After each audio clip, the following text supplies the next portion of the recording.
Welcome back guys, welcome back to my live. Welcome to Dinners from Around the World with me, Chef Walker-Barrett. Today's dinner is all about, or I should say today's dinner is influenced by the American Italian cuisine. So as usual, I want to put my little Jamaican spin on it. So let's start with dessert. For dessert, I'm going to be making a orange cake. Now, orange cake has, is very significant to me because that's one of the first cakes I learned how to make in home ec class. All right, so today I'm making an orange cake, but guess what? I'm making it very simple. I'm using a cake mix as my base. And then of course I'm going to be adding lots and lots of fresh orange zest in it. And then we're going to finish it off with a salted caramel. So I'm going to show you how to make a simple dessert using a store-bought ingredient. And then I'm going to be showing you how to make a caramel sauce. And also I'm going to be showing you how to make a simple pasta sauce, also using store-bought ingredients and some favorite familiar Jamaican ingredients. So for our entree, we are going to be making a goat ragu or a goat bolognese. So I'm going to be talking you through that. But before we go to the entree, let's get dessert going. So again, thank you so much for watching, for tuning in, for stopping in. So in this container, this is the bowl of my mixer. I'm adding in 3 eggs according to the packaging instruction. So 3 eggs goes in. Cheryl Jenkins says hi. Hi Cheryl. Half cup of oil goes in and 1 cup of, I'm using orange juice mixed with water because I want that orange flavor. So that goes in, and this is my little go-to dessert. This is my favorite cake mix, and this is a yellow cake mix. You could also use a white. So I'm just going to put the entire package of cake mix in here. All we need to do is to add usually the wet ingredients, which is usually melted butter, eggs or oil, and of course water. And in the case of this orange cake, you switch out the water and replace it with orange juice to get a more pronounced orange flavor. So while our cake mix do its thing, this is what we're going to be doing. Start making our pasta sauce.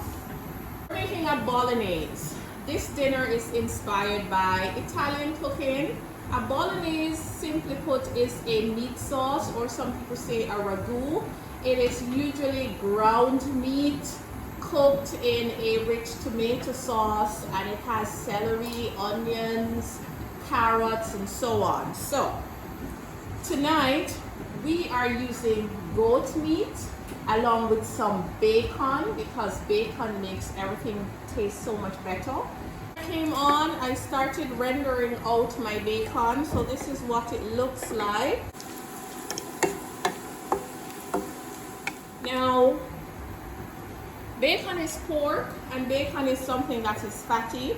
So when you render it, you release some of the fat, which is good in this case because we want that fat to cook our sauce. Grand's jerk says always have a jovial spirit in the floor. Hey, who is that? Grand's jerk? Yes. Welcome, my dear. Welcome to my kitchen. Thank you so much for stopping in. All right, so our cake is on.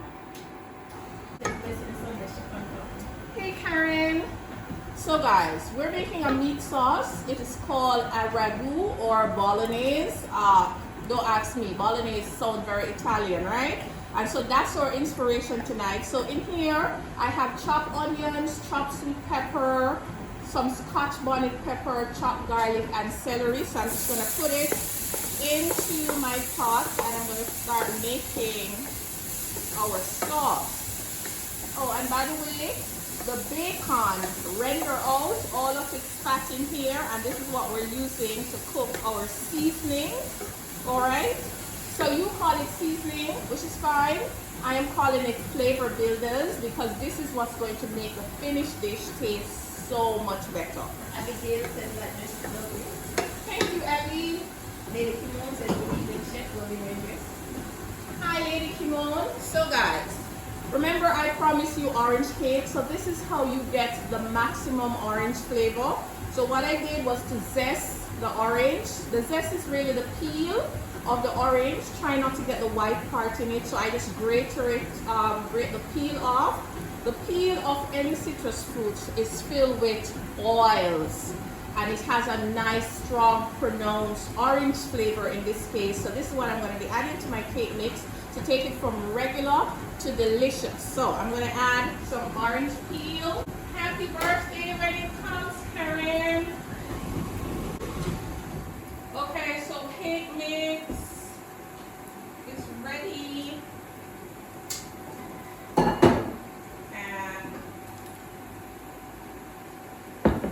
Alright, let's push our stove out the way.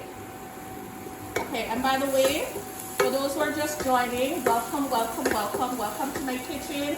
Welcome to Dinners from Around the World with me, Chef Walker-Barrett. And tonight we are making orange cake for dessert. We use a cake mix and then we added orange juice and orange zest to get that orange flavor. Very, very, very simple. And this is my pan that I'm going to be baking it in. You can use whatever pan you like. You can make it in muffin cups, bread pans, loaf pans, round pans, square pans, whatever. So, carrot goes into my Bolognese. Alright, and we're going to let that saute out. Alright, so I grease my pan just to make sure that the cake comes out very easy. Abigail says baking that that's So in goes our cake batter. Just scrape it out. Now you know guys, in my household we love to eat, and every single Sunday we make a dessert, and I try to make it very simple so that we can be in and out during the time that we have the live. Alright, so that is our orange cake. Now I'm going to be putting another flavor. I don't know if you guys remember a few weeks ago I showed you how to use sorrel to make a jam, and we use chia seeds as our thickener for our jam. So remember this jam? So, Lisa says hi Lisa. So I'm just going to put a little bit of my sorrel chia jam into my cake just to add a little extra flavor.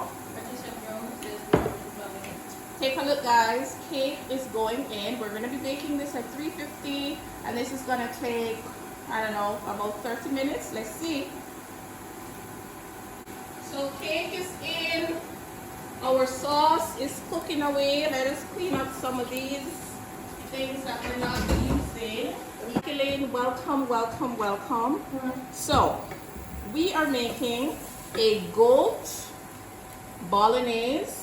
So what I did off camera, I had 1 pack of bacon. I cut the bacon up, put it in the pot and allow it to render out until it is crisp. I remove most of it from the pot and I have it here on some paper towel. Now the fat from the bacon is what we're using to saute up our flavor builders, and these are carrots chopped very fine, celery, onion, scotch bonnet pepper. I took some ginger in there and lots of garlic, and I put some bell peppers in there as well. Now I feel like it needs just a little bit more fat, so I'm adding about 2 more tablespoons of olive oil. Lady Kimon says sounds fancy. And it's very simple, Lady Kimon, sounds fancy, but all of these ingredients are very easy to find. Okay? So, you want to saute this part out. Now I added the bacon because I wanted the flavor of the bacon. Whenever I'm making a meat sauce, because that's what a bolognese is, it's a meat sauce. Once I'm making a meat sauce, I like to use different types of meat in it to get the big, bold flavor at the end. So tonight, my Jamaican inspiration is the goat. So I have some goat meat. This is what my goat meat look like. So this goat meat is left over from a catering, so I'm just going to put it in there. This was smoked in my smoker. For all of you street foodies, you know how I love cooking over live fire. Also have some leftover, we call these patties. This is made with ground beef that I made. So this was leftover burger that I made. And so this is going to go in, but this is raw. So we're going to put this in and allow it to cook. But this one is cooked, and this is the goat, and this is the bulk of all the meats that I have. And so this is why I'm calling it a goat bolognese. All right? This is goat meat right there. So now that we have our ground meat in, we are just going to give it a nice mix around and let everything start getting nice and cooked together. Ground meat or minced meat is any boneless meat that they take and grind it down in a grinder. And so you can buy ground beef mostly in Jamaica. If you're not a beef eater, you can always buy ground chicken in the supermarket. Now I'm seeing ground pork. Not sure where you're going to get the ground goat, because you know how I like to do things a little bit different from the regular person. So this goat is more like a pull goat. So I cook it over live fire, meaning I put it on my grill and I had it there cooking for hours until it's very tender, and then I pull the meat from the bone. So this is what this is. The goat is like pull goat. So if you want to try this goat bolognese, you can buy some goat meat and you can pressure cook it, and then take the meat, cool it down, and then take the meat from the bone.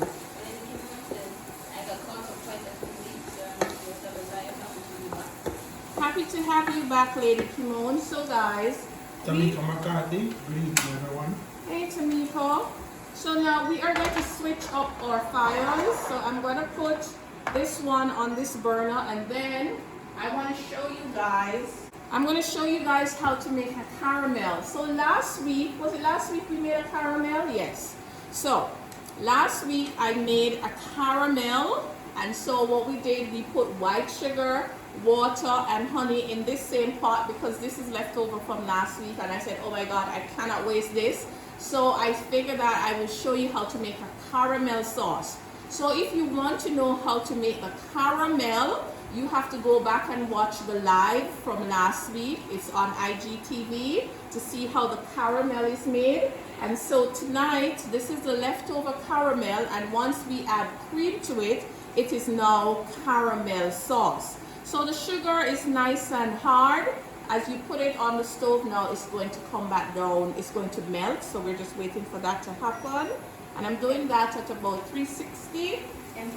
There's only one Diva Chef Walker-Barrett. So, you know, I am motivated by my imagination. So again, guys, stay with me. Dessert is in the oven. We're making an orange cake, and we're going to be putting a salted caramel on that. This is our pot with our sugar that was already cooked to a caramel consistency.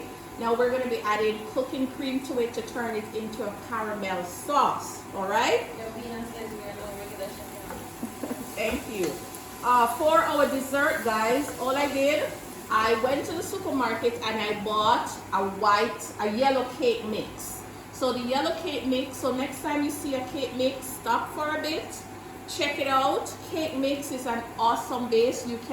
Most persons who are baking those fabulous looking cakes and decorating them, they are using cake mix because it is more precise, it is cheaper, and so many people not really baking from scratch. So don't turn your nose up on cake mix. It has its space. So, looking here guys, so our sugar has come back.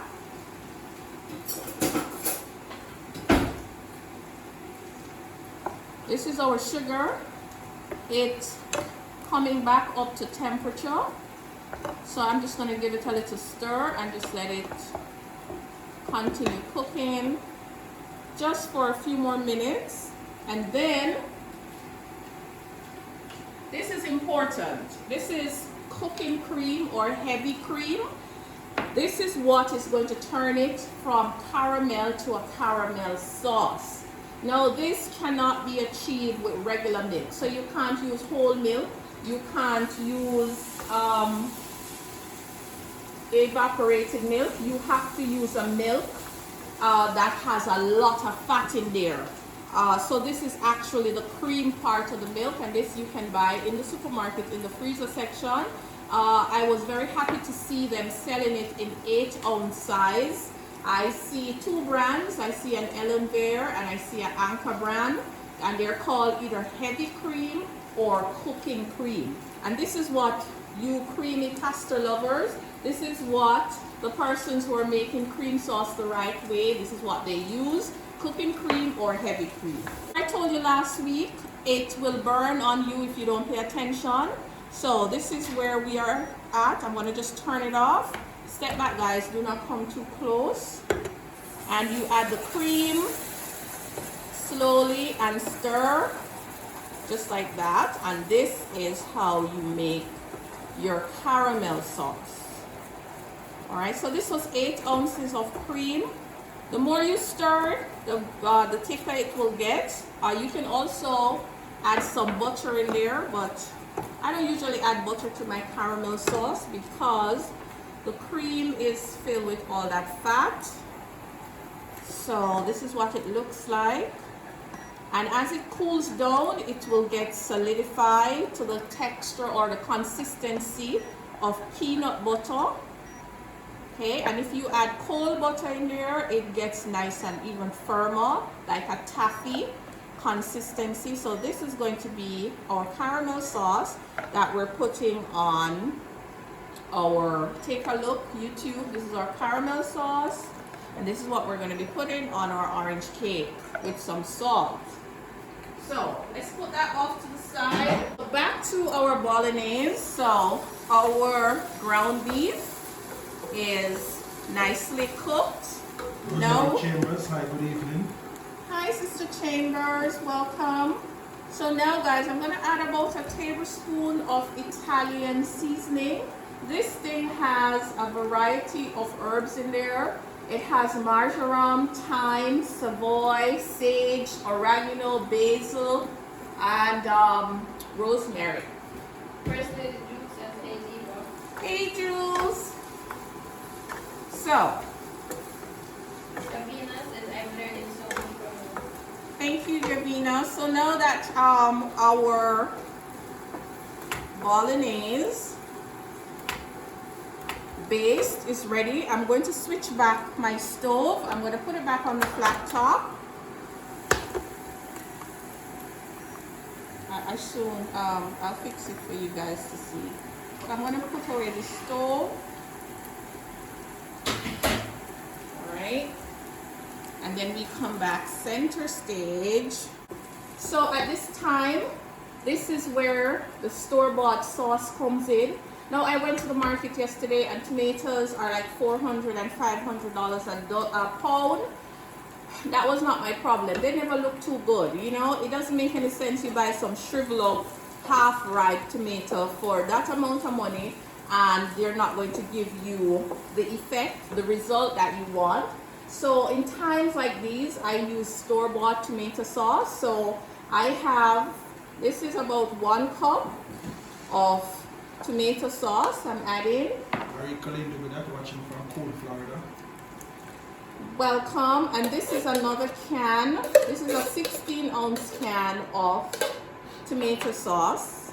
And person 85 says, I was this year old, college educated, and you just taught me how to pronounce Bolognese today. the Bolognese. I don't even know if I'm pronouncing it right, but you know, I've taken so many Italian class. That's how I figure how to pronounce it. And so if you can't pronounce it, just say Ragu. That is so much easier. So we just added our tomato sauce. I just used 2 store-bought cans. So now, once you add tomato sauce, you need a little bit of sugar because tomatoes are very acidic. And so if I'm tailoring this to the Jamaican palate, I tend to make it a little sweeter than the Italians would because they prefer a more sour taste. However, tomatoes are naturally sweet, so if you cook them long enough, along with the carrots that we place in the base of our sauce, we should have a delicious sauce. But I still always add a little extra brown sugar because I love the taste. So this is what it looks like. Take a look. So in the meantime, I am going to grab some hot water and I'm going to add some hot water in. So let's just thin it out with some water so that it can cook.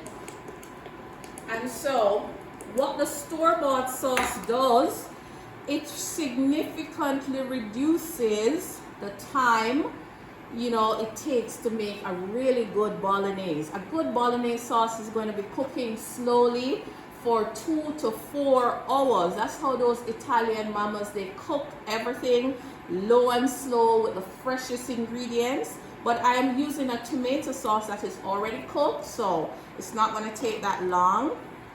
Look at this, guys. So now we're going to be putting our goat over live fire. So this is going to go in and release all of its smokiness in our sauce. All right, let's get everything out.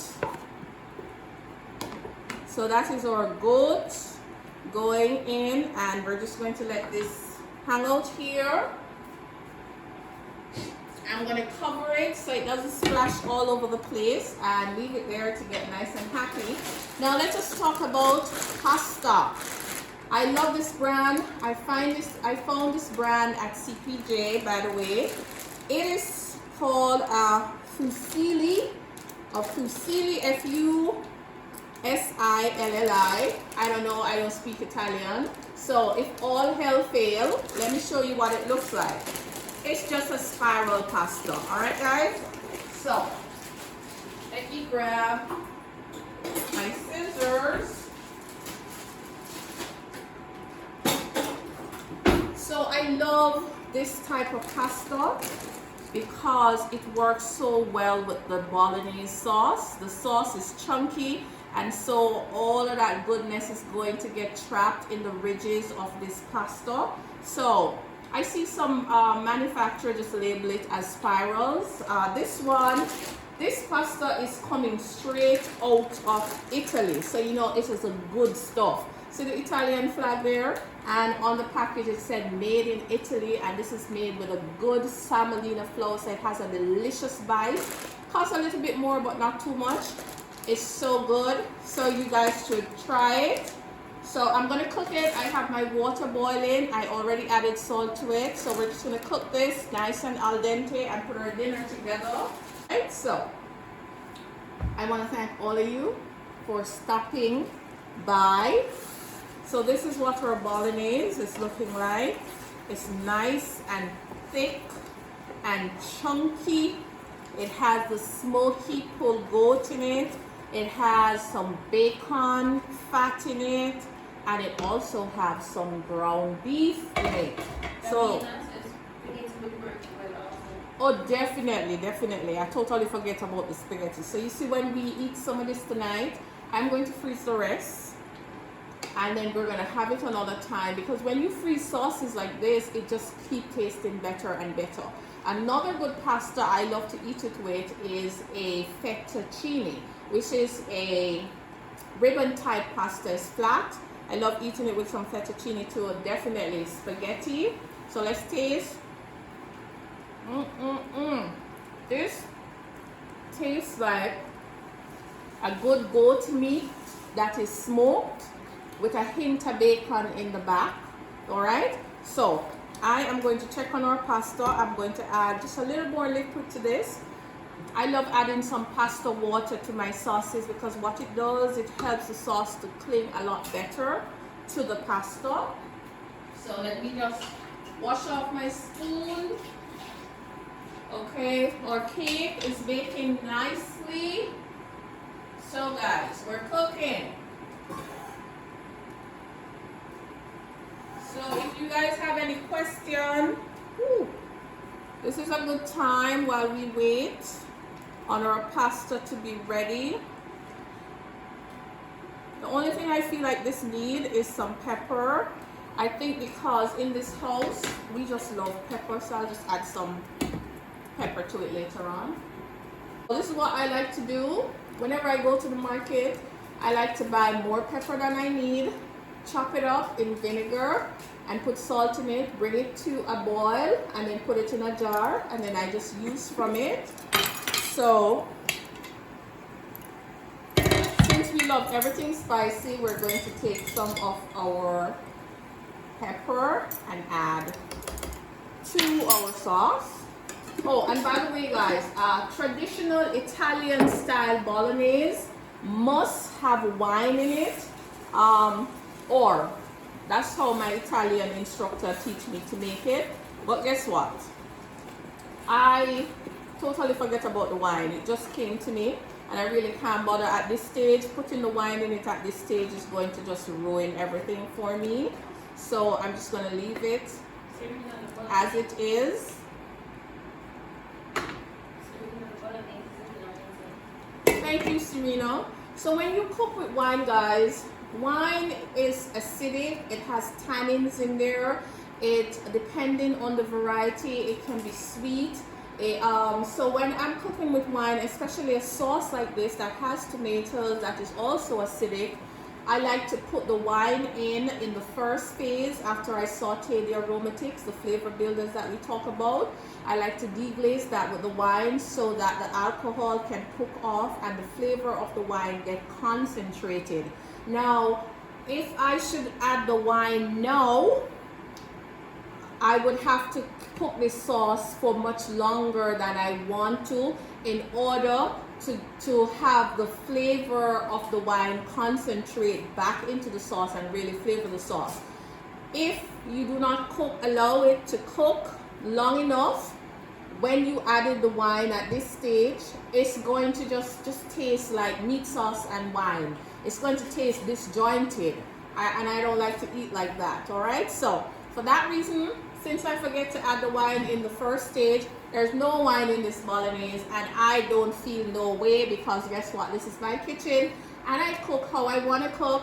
At the end, it's going to be delicious. So for those Italian persons, no disrespect, this is my goat Bolognese. I'm inspired by the Italian Bolognese, but tonight we're making it with goat meat, we're making it with bacon, and we're making it with, what else did we put in there?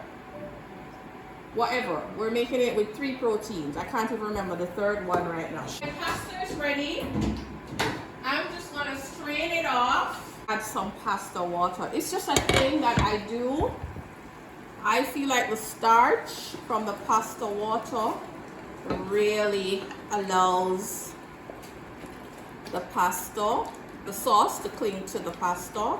Look at that beauty. So again, our sauce is going to be cooking real quick because we're using store-bought sauce that is already cooked, pressure cooked in a can. So it takes the longness out of this Bolognese tonight. So let's taste it again. See? Oh God, it's so good. Oh yeah. Says remember the cake in the oven. It has a timer. I'm just waiting for it to bake. Thank you. Guys, I feel like it needs a little bit more. It's just a little bit too sour for us.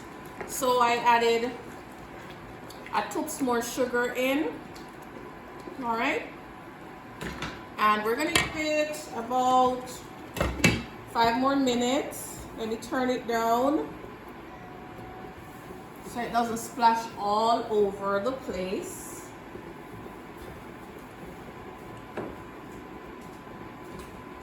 So now we have to bring out the cheese. Now I have a nice piece of Parmesan. Parmigiano Reggiano. That's how the Italians say it. But I'm just going to say Parm. Okay, so cheese is ready.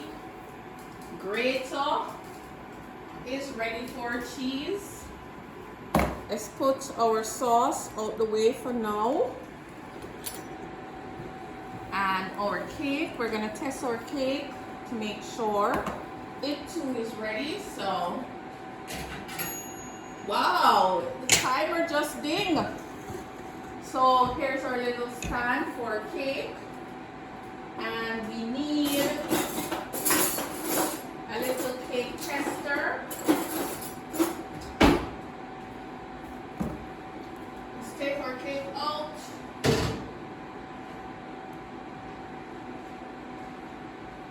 And our cake is ready. See that?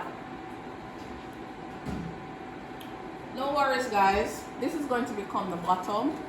So we're just going to let it cool. Go in, just put it at the fan and just let it cool. Be careful. That was the cake. Don't worry, it's going to come right back to center stage. Cake is ready. We're just going to give it a cool down real quick so that we can unmold it and show you guys what it looks like. So in the meantime, let us get all of what we need for service together. So what we're going to do now is to take some of the sauce out and save it for later, and then we're going to add our pasta to the rest of the sauce. So, oh, I didn't have any parsley either, so there's no parsley for this, but it's still going to be delicious. So take a look, one last look at the Bolognese. It's ready.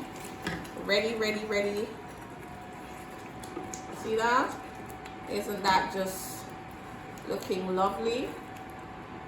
So I tasted it and I feel like it needed just a little bit more sugar. I added the sugar. We're tasting the smokiness of the goat coming through. That's what I wanted. And so now all of this sauce, when you make a sauce like this, guys, unless you have a big family, you have it for days. Okay? So I'm gonna take some out and save it. And usually I put them into 16-ounce containers and I freeze it, so anytime I feel for some spaghetti and meat sauce, I would just thaw one out and use it. So we're taking most of the sauce out, just like this. All right. What we're gonna do, we're gonna add some butter in, just a little bit. So we're gonna add a few pieces of butter in. The butter is going to just add some extra richness. So here's my butter. Whoops. Just put some butter in, about 2 tablespoons, no more than that. All right, and we're gonna put this back in the fridge. Time to add our pasta. So I don't like to cook my pasta and cool it down under cold water. I like to cook it and mix it with my sauce as soon as possible. I feel like when you cool down the pasta under running water, it just takes away from what it should be. That's just my opinion. Pasta doesn't take long to cook. I mean, unless you have a particular catering and you know you're just trying to prep, but I prefer to cook it, boil the pasta, and then just finish it with the sauce right away. So this is sauce and pasta coming together. Now it's time for us. Deep says it might be a good thing because I think I'll try that all the meat sauce and the caramel sauce. So we're adding our bacon back in there, and then we're adding some cheese. So usually I go to the store, CPJ, and buy a very overpriced piece of Parmesan cheese. But guess what? A little goes a long way because I'm not using the green stuff, the stuff in the green bottle. That's not real cheese. It doesn't have the same flavor. So I splurge a bit on the overpriced cheese. And then look at that. This is just one little piece and I'm not even going to be using all of this. So just grate some in. And then we're just going to let it come together. Mix it together so that the residual heat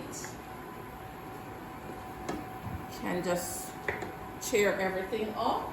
Remember that pasta water that I've been saving? This is what I do with it. I put it at the bottom and then I just toss everything together. And then dinner is going to be served shortly. And get our stove out the way, put our pot down. And so since I cannot find my ladle or anything, I'm just going to use a cup. And we just plate it using a cup. Can you yourself look tasty? Hey Belle, how are you, girly? Alright, so this one is for Dwayne. So on a plate it, give it a little height. And we put some of the meat on top just to make sure it looks nice and meaty. And we also shower down. Come on guys, are you giving them the close-up? Some little cheese. So the only thing that this one now is a little greenery, but we don't have that. Let's just clean our plate. We don't have no parsley. So here goes that. Can we bring back the cake so that we can unmold the cake? Oh, and I'd save a little bit of bacon. Put some bacon on top, as if it didn't have enough bacon in there already. Serena says look delicious. Thank you, Serena. All right, so that is our pasta bolognese. And this is our cake, guys. So the fan cools it down nicely for us. We are going to unmold our cake and then add some salted caramel to our cake. And we are going to unmold our cake. Are you guys ready? So this is our orange cake. And we are going to unmold it onto our little board. Voila. Just a simple flip, just like that. Are you ready? And this is what our cake looks like. So, see, we put some of our chia sorrel jam. And you see peeking out, that's what we want. Now it's time for our caramel. Remember I told you as the caramel gets cold, it gets a lot firmer. This has happened to this. So what I have to do now, guys, I need to warm up the caramel. Let me just get it really warm, real. Now you need a good salt, like kosher salt. Kosher salt is like flakes, so it sits well. All right, so we take some caramel and we just put it in the ridges, put it all the way around, and then help it along to run down the sides. Okay. I don't usually have the patience for these things, but I'll try my best.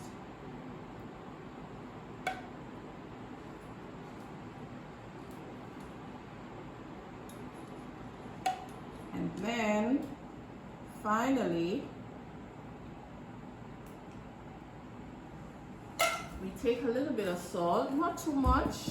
This is all about texture, and then we just put just a little bit of salt, and it gets stuck into the caramel. And that's our salted caramel.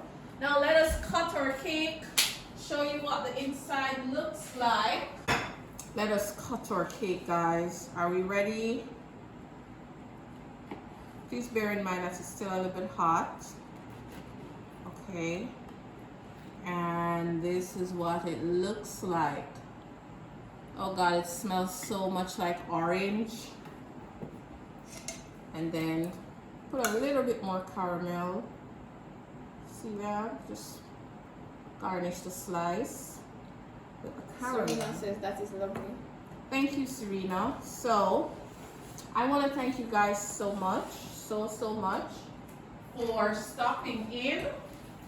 And for those who stayed in, thank you for sharing your Sunday with me. Thank you for coming into my kitchen and learning or viewing how I make dinner for my family. I do hope that you learned something tonight and make something different but delicious for your family using the tips and tricks that I showed you.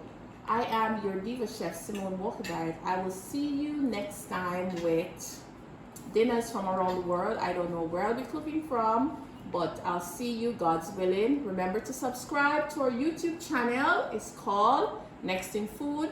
So thank you, Instagram people. Thank you, Facebook people. Thank you guys so much. Share the live before you get off, and I'll see you next time.